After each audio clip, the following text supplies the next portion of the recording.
Hello everyone, welcome back to Shiny Bright Doggo. My name is Laura, and behind the camera, or behind the screen, is Janine. Hello. And today is a very special video for you guys. We are decorating our home in vintage Christmas for 2022. Yay! If you are new to the channel, Janine and I are vintage treasure hunters. We go to estate sales, garage sales, thrift stores, flea markets all year long, all in the hopes to find vintage scores. Our main thing that we collect and are collectors of is vintage Christmas and Halloween. So this time of year is super exciting for us. We're going to be decorating our apartment with our vintage decorations. We have vintage glow molds, we have vintage ornaments, ceramics, everything will be vintage except for this tree, which is new to us this year, but everything else, it's old. Yeah, it's right from the 50s all the way through to the 70s, and we're going to show you some of the pieces as we go by, but it's time. Let's do it, Laura. Let's go. All right, guys, so this is what we are working with. All this is our Christmas decor that we pulled out of storage. We have this nice little, I guess, break front. And we've got this corner, which will be the tree, obviously. And we've got our lovely TV stand area. And then we've got what we call the credenza, which is really just a Broyhill dresser from the mid-century. So we've got this whole area and the shelf above it to decorate. Better lighting, there we go. So we will be decorating all this space. And if you guys were with us for our Halloween Decorate With Us video, you will recognize this shelf as the 90s shelf. Janine has all her little ornament birds.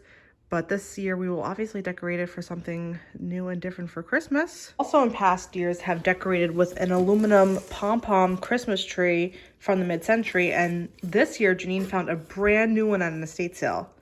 And I think we're gonna use it. It might be one of the first times this has ever been used. Look how clean and mint those sleeves are. No, it is the first time. How do you know? Because I was the first one to open that box. It wasn't open before? Nope. It was sealed, like with the staples, never been opened.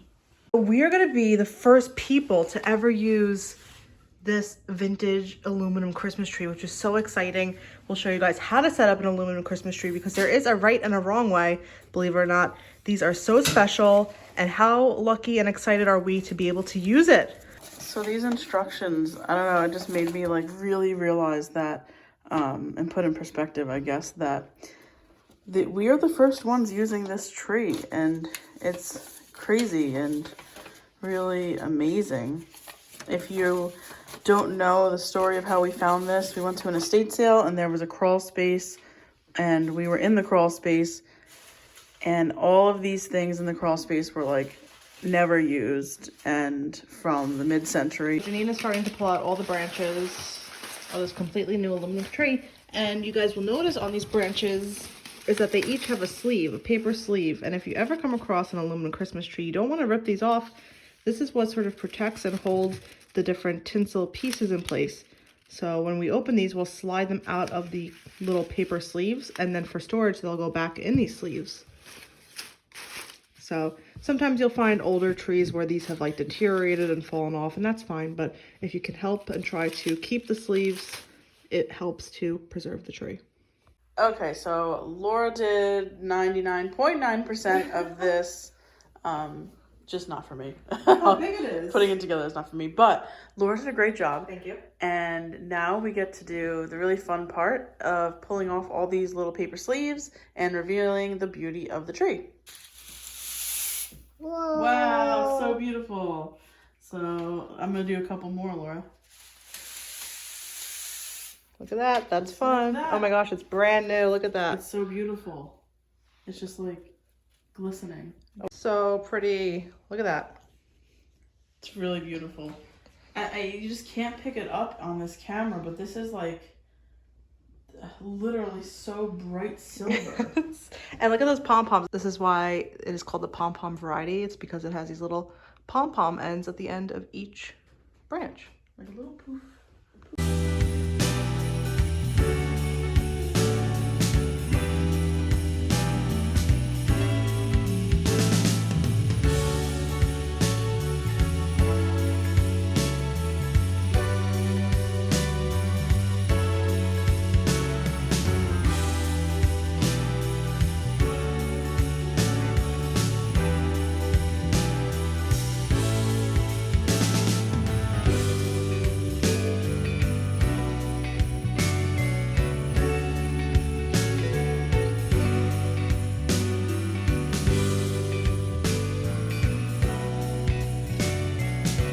This is our entire collection of vintage plastic candy containers, Christmas candy containers. These are from the 1950s through to the mid 1960s. They are made by companies called Rosbro typically and Irwin. You would find these at the little 5 and dimes back in the 1950s and 60s. They're very collectible now. We have quite a collection. We scored these at flea markets and thrift stores and estate sales. Some in here are worth over $50, $60, and some are worth just like $5 to $10, but we love them all.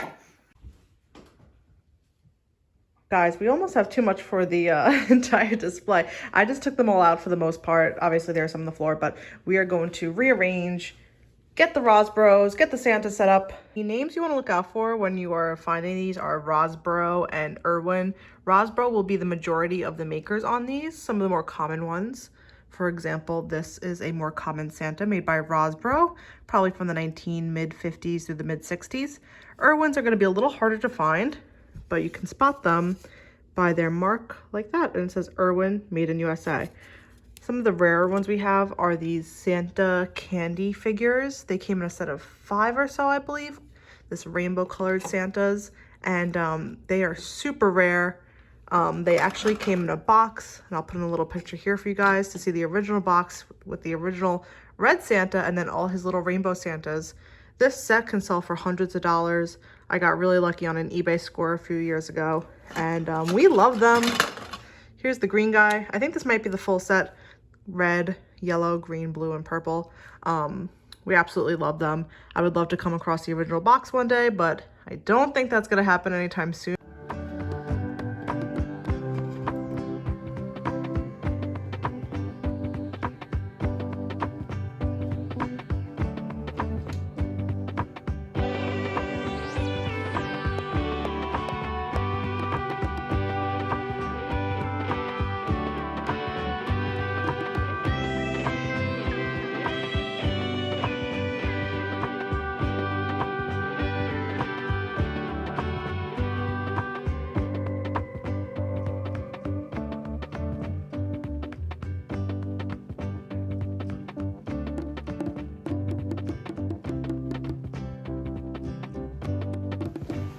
Where's he going, Laura?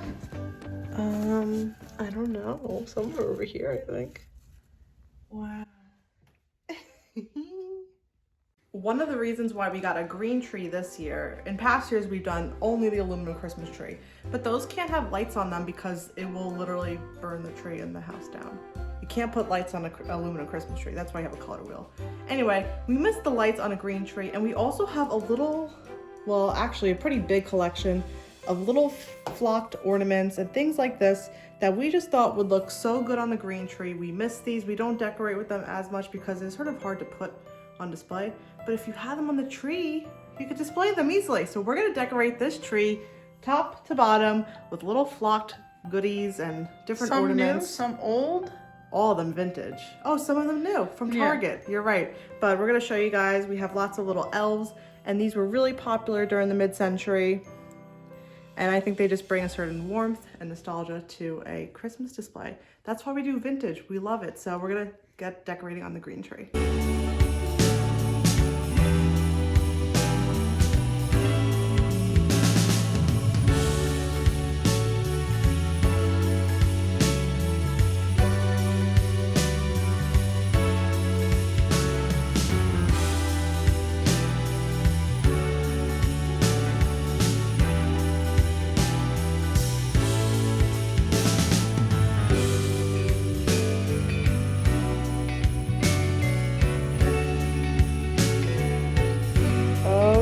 This is where we currently are. It looks like quite a mess, but things are sort of coming along. I don't know how I feel about this break front area right here. I almost feel like we need some die cuts on the wall. We recently moved here, and by recently I mean like we've been here a while, but we just haven't put any art on the walls yet. But it's coming along. We might go back to here and decide to pull some of the Rosbros and mix them in with certain things. I'd say we're about 40 to 50% there. It's day 2 here. Last night we spent the entire night decorating the tree. Here it is. We put all our little flocked elves and spinning ornaments and satin ornaments from the 70s on here. Everything on here, with the exception of some Target ornaments, is vintage. But we're not done, guys. We have the rest of the room to do.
If you guys are a longtime viewer, or even if you've stumbled across our video and looked at our profile picture, this little face might look familiar to you.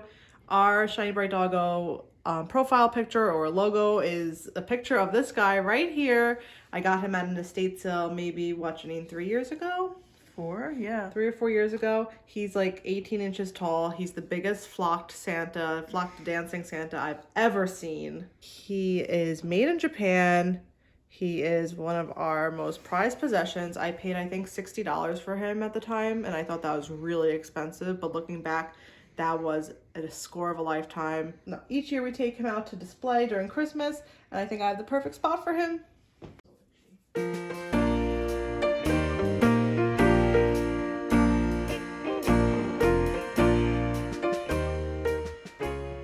Well, everyone, this is our living room all decorated for Christmas. We hope you enjoyed seeing us decorate with all of our favorite decorations that we have found this past year and the past few years, really. Whether you are a vintage Christmas collector yourself or just really looking for some decorating inspiration, we hope you enjoyed this video. It was about 3 or 4 days in the making, and it was a lot of fun. And believe it or not, this is not every single decoration we have. We still have about a bin or so of stuff that we just did not get to use this year. We did live in an apartment, so. But what's fun about that is that we could swap it out every year. Yeah, and we may or may not add a few pieces throughout the season, here and there. Pull some out, put some out, you know. Really happy that we were able to put out some new pieces, highlight some other pieces that we haven't put out before, and I'm excited to spend the season looking at all of our favorite things.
Merry Christmas. Bye. Bye. Oh wait, we're gonna plug in the color wheel. Oh, yeah. Bye. Bye.